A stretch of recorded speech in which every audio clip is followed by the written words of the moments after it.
సుమారు 3000 సంవత్సరాలకు పైగా మనధర్మ శాస్త్రం అమల్లో ఉంది ఈ దేశంలో. ఆ మనధర్మ శాస్త్రం ప్రకారం తలలో పుట్టినటువంటి వాళ్ళు, భుజంలో పుట్టినటువంటి వాళ్ళు, నాభిలో పుట్టినటువంటి వాళ్ళకు, కాళ్ళల్లో పుట్టినటువంటి వాళ్ళని విభజించి వాళ్ళకు వృత్తులు కూడా ఏర్పాటు చేశారు. ఆ విధంగా చదువు, విద్యకు, ఉపాధికి, ఆస్తికి, హక్కులకు అన్నిటికీ దూరం చేయబడినటువంటి బీసీ, ఎస్సీ, ఎస్టీ, మైనార్టీలు 3000 సంవత్సరాలు దూరం చేయబడ్డారు. అంటే ఆస్తులు, విద్య, వైద్యం, ఆస్తి, ఎవ్రీథింగ్ ఆ 3 వర్గాలకు రిజర్వ్ చేసినట్టే కదా 3000 సంవత్సరాలు. బాధాకరమైన విషయం ఏంటంటే 3000 సంవత్సరాలు మాత్రమే వాళ్ళకి రిజర్వ్ కాలే. ఈరోజు కూడా ఇప్పుడే అనుకున్నాం మనం, రాష్ట్రపతి భవను, ఉపరాష్ట్రపతి భవను, ఈరోజు దేవాలయాలు ఉన్నాయి.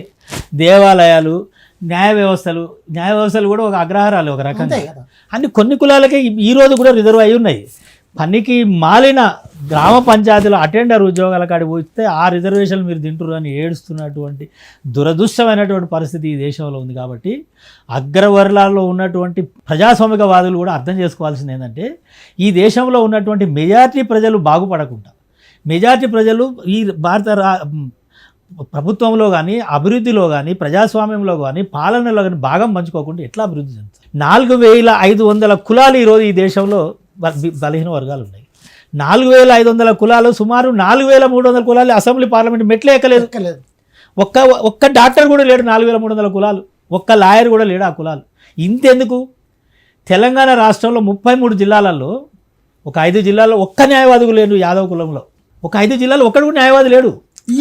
ఈనాటికి ఆశ్చర్యం అనిపించట్లేదు. ఈనాటికి ఒక్కడు న్యాయవాది 33 జిల్లాలలో. ఇది ఆశ్చర్యం అనిపించట్లేదా? ఇది వెనకబడతానం అంటే దీనికి రిజర్వేషన్ కావాలి. అది నేను అడుగుతున్నా. ఒక్క న్యాయమూర్తిని నియమించడానికి సుప్రీంకోర్టులో ఒక అంటరాని వారిని, ఒక న్యాయమూర్తిని నియమించడానికి 75 సంవత్సరాల భారత ప్రజాస్వామ్యానికి ఎందుకు మనసు రావట్లేదో చెప్పండి. ఆ మనసు రాకపోవడానికే ఈ రిజర్వేషన్ అనేది అడుగుతాం. ఒక కీలక అంశాన్ని మీరు పెట్టారు. సుప్రీంకోర్టు కానీ, రాష్ట్ర కోర్టు, హైకోర్టులు కానీ కేసులు కొట్టేయడానికి కారణం జనగణన చేయలేదు, జనాభా లెక్కలు చేయలేదు అనే దాంతో కుల జనన లేదు, గణన లేదు అనేది. ఈ కుల జనాభా లెక్కలు చేయటానికి ఈ కులాల వాళ్ళందరూ కలిసి, ముఖ్యంగా ఎస్సీ, ఎస్టీ, బీసీ, మైనార్టీలు అందరూ ఏం చేయాలంటారు? ప్రధానంగా ఎస్సీ, ఎస్టీలకు కాన్స్టిట్యూషనల్ అమెండ్మెంట్ ఉన్నది, అంటే కాన్స్టిట్యూషనల్ ప్రొటెక్షన్ ఉన్నది.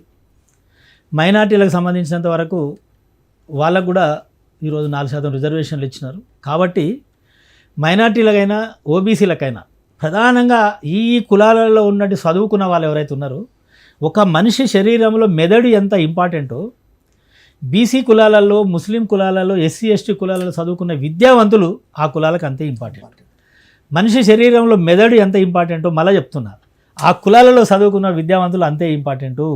కాబట్టి విఘ్నులైనా, విద్యావంతులైనా, జ్ఞానులైనా, జ్ఞానం ఉన్న, బుద్ధి కలిగినటువంటి ఆ కులాలలో ఉన్నటువంటి వ్యక్తులందరూ కూడా ఈరోజు మా జనాభా లెక్కలు చేయండి, మా కుల గణన చేయండి, మా కుల గణన చేసి మేమెంతో మాకంత ఇవని ప్రశ్నించడమే ఈ సమస్యకు పరిష్కారం. తెలంగాణలో కూడా ఈనాటికి కూడా రాష్ట్రంలో ఒక ప్రధానమైనటువంటి ఒక యాదవ కులానికి సంబంధించినటువంటి అనుకునే కాడ కూడా అలాంటి యాదవులు కోట్ల అడ్వకేటే లేడు. కొన్ని జిల్లాలలో అడ్వకేట్లు లేరు, ఒక వకీలు కూడా లేని జిల్లా, ఒక్క వకీలు కూడా లేని జిల్లాలు అని అంటే నిజంగా నాకు కూడా ఆశ్చర్యం. అదేవిధంగా పార్లమెంట్లో కానీ, రాష్ట్రపతి భవన్లో కానీ, లేకపోతే ప్రధానమంత్రి భవన్లో కానీ ఇలాంటి వాళ్ళ ఎవరికి కూడా ఎవరు ప్రవేశమే లేదు అని అంటే కూడా, అలాగే జ్యుడిషియరీ వ్యవస్థలో రిజర్వేషన్లు అక్కడ అమలు కావు. తాత, తండ్రి, ముత్తాతలు, కొడుకు, వాని ముని కొడుకు వాడే జడ్జీలు అవుతారు, జడ్జీలే నియమించుకుంటారు అనేటువంటిది. ఇటువంటి పరిస్థితి పోవటానికి ఈ రాజ్యాంగ ఫలాలు మీరు చెప్పినట్టుగా, ఆ ప్రియంబుల్ చెప్పినట్టుగా అందరికీ సమానంగా అవకాశాలు దక్కటానికి ఏం చేయాలంటారు? ఎవరు చేయాలంటారు? మళ్ళీ చెప్తున్నా, ఈరోజు ఈ దేశంలో ఉన్నటువంటి పార్లమెంటరీ ప్రజాస్వామ్యం కాదు ఇది, పార్టీ ప్రజాస్వామ్యం. పార్టీ ప్రజాస్వామ్యం అంటే కుల ప్రజాస్వామ్యం. కులాల ఆధారంగానే పార్టీలు ఏర్పడ్డాయి. పార్టీల అభిప్రాయం ప్రజాస్వామ్య అభిప్రాయం. కాబట్టి బడుగు బలహీన వర్గాల ఇంట్రెస్ట్ తోటి, ఎస్సీ, ఎస్టీ, బీసీల ఇంట్రెస్ట్ తోటి రాజకీయ పార్టీలు రావాల్సిందే.